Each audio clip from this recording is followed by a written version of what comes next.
I'm Dawn Reese with Hollywood Connections on Tan Talk Radio on Wednesdays from 6 to 7. I am super excited to be sitting here with this amazing man, and I'll tell you, it means a lot from my heart because my first interview was Michael Clark Duncan, and that's on YouTube, and I'll send that to you as well. And you are here at this amazing event, and you've been in some of our favorite movies as well as Green Mile. I can't even tell you, tell everybody who you are. I'm William Sadler, actor guy from every movie that was made in the Bill and Ted's Adventure, Bogus Journey. Bogus Journey. That's right. And the Shawshank Redemption. That was an amazing film. And Die Hard 2 and Iron Man 3 and. Well, you know, a lot of people ask, do you remember your first break, when you first got your break? The very first, I did an episode, I came in and auditioned for the very, very, very first episode of Tales from the Crypt. Okay. Right? And it was a character named Talbot. Okay. And what I auditioned for was the guy at the end of the TV show. It's a little half-hour TV show. The guy at the end who comes in and arrests him. It says, "Mr. Talbot, you're under arrest.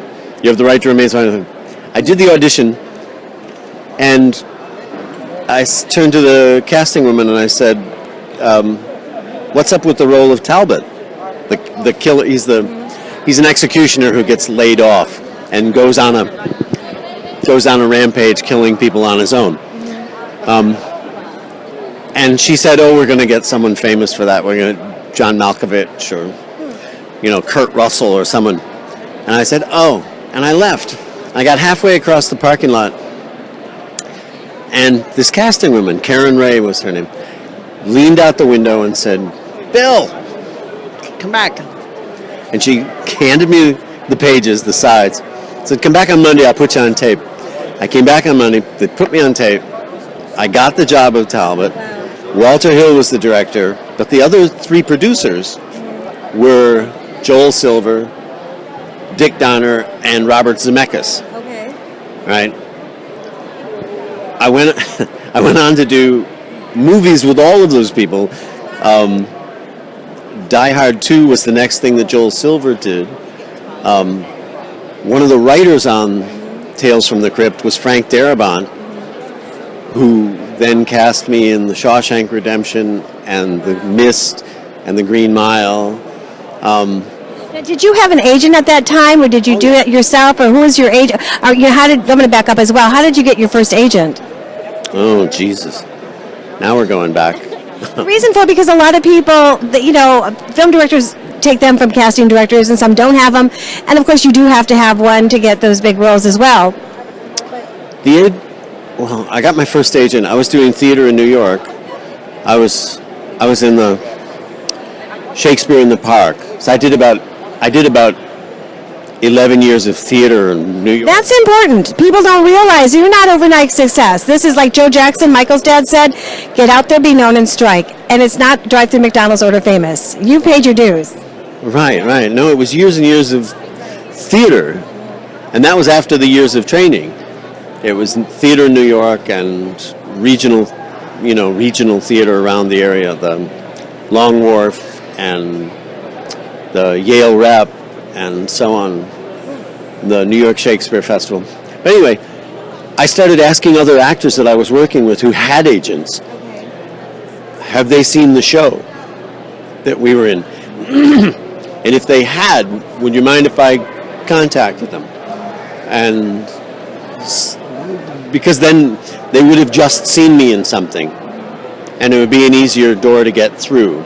So you did a lot of networking as well. I tried, but it wasn't easy then, and a lot of them weren't interested. Most of them said, when you're in something big, if you're in something else where you have a really big role, call me. And I'll come and see it. And in fact, later that first year, this was like my first year in New York. How old were you about? What was I, 30?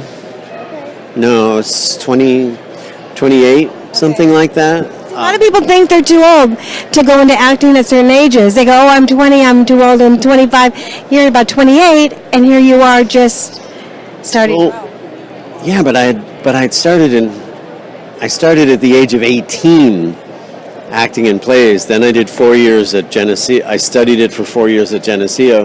Then I got a Master of Fine Arts in it at Cornell, and then I started the 11 years of theater in New York. God, your documentary. So there was a buttload of theater. It was all off Broadway, and then off Broadway, and then finally on Broadway. But I got the agent by inviting them to see me do an off Broadway play in the basement of a church. And I had a great role. She was impressed, and this is Marilyn Zatmery of the Gage Group. And that was my first agent. Well, I know I want to talk more. I'm intrigued. I can't wait. I'm now even do a half-hour show with you on Tan Talk. Oh. 20-minute show. Another time then. I do appreciate it. What advice would you give new actors out there that would like to make it in this business, and they're trying so hard and they just want to be an extra in a movie, but you've gotten theater. That was a big point. Where did you take theater in New York? Can I ask you? I actually studied it. I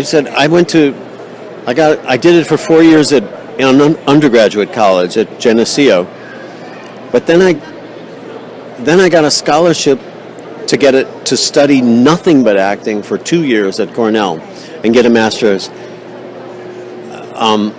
You have to study if you're serious about it. You have to get some training. And then I always suggest people do theater because work with the best people you can, but that's where you get the chops. By the time if you go straight to Hollywood, you'll work, one day as an extra on this, and then 2 months later you'll do 2 days on that TV show, and it's not enough time doing it to get good at anything.